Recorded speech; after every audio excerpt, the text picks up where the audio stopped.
Hello बच्चों, let's see the question. A ray of light falls on a plane mirror. When a mirror is turned by the 20 degree, the angle between the incident ray and new reflected ray is 45. The angle between the incident ray and original ray is what? देखो कि अपन light ऐसे ले रहे हैं, ये light ली incident, ये हो गया इसका नॉर्मल. ठीक है, तो ये होगी रिफ्लेक्टेड लाइट. अपन ने अभी मिरर को घुमाया नहीं है, तो अपन इसको मान लेते हैं इस कलर से रिप्रेजेंट कर रहे हैं. अपन मिरर घुमा रहे हैं.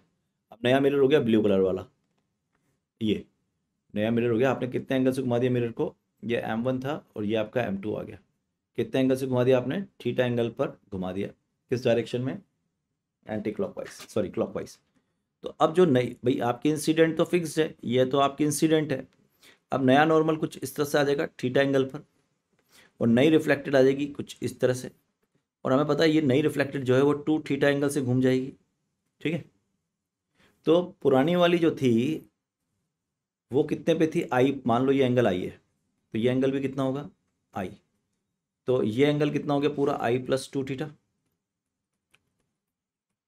अब क्वेश्चन जो बोल रहा है उसके अकॉर्डिंग चलते हैं. हमसे बोल रहा है when the mirror is turn 20 degree, यानी कि ये आपका 20 डिग्री हो गया.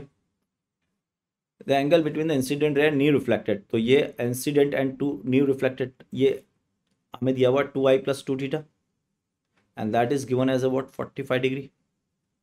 whether 2 theta is your 20, sorry, theta is your 20, so 2i plus 40 is equal to what? 45. so the 2i is equal to what? 5.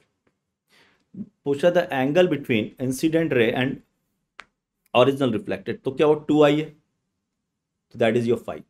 ठीक है. अब लेकिन अगर मैं ये, तो मैंने कैसे घुमाया? When mirror is rotate, mirror is rotate clockwise. अगर हम मिरर को एंटी क्लॉकवाइज रोटेट करें, when mirror is rotated, mirror is rotated in anti clockwise direction. ठीक है, तो अब इस कंडीशन में क्या होगा कि ये तो आपकी लाइट आ रही थी इस तरह से, ठीक है, और ये जा रही थी कुछ इस तरह से. अब आपने मिरर को क्या कर दिया? एंटी क्लॉकवाइज रोटेट कर दिया भाई. ठीक है, क्या कर दिया आपने? एंटी क्लॉकवाइज रोटेट कर दिया. मैं मान लेता हूँ, देखना एंटी क्लॉकवाइज किस लिए. ये एंगल हो गया आपका. अब आपने मिरर को इस तरह से रोटेट किया ऐसे, एंटी क्लॉकवाइज.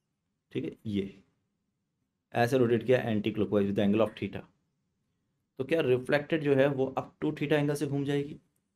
ये एंगल जो होगा तुम्हारा, क्या वो 2 थीटा होगा. ठीक है, ये एंगल पहले आई था, अभी भी आई है, और ये एंगल भी आई था, तो ये एंगल क्या बन जाएगा अब आपका? आई माइनस 2 थीटा. अब ये हो गई नई रिफ्लेक्टेड, ये हो गई आपकी इंसिडेंट. तो ये तो बोला गया आई प्लस आई माइनस 2 थीटा, ये हमें कितना दिया गया है? 45. यानी कि 2i माइनस 2 थीटा, ये हो गया आपके पास 45. सो अब जो 2i आया वो आया आपके पास 40 प्लस 45, यानी कि 85/2, यानी कि 2i हो गया अब 85.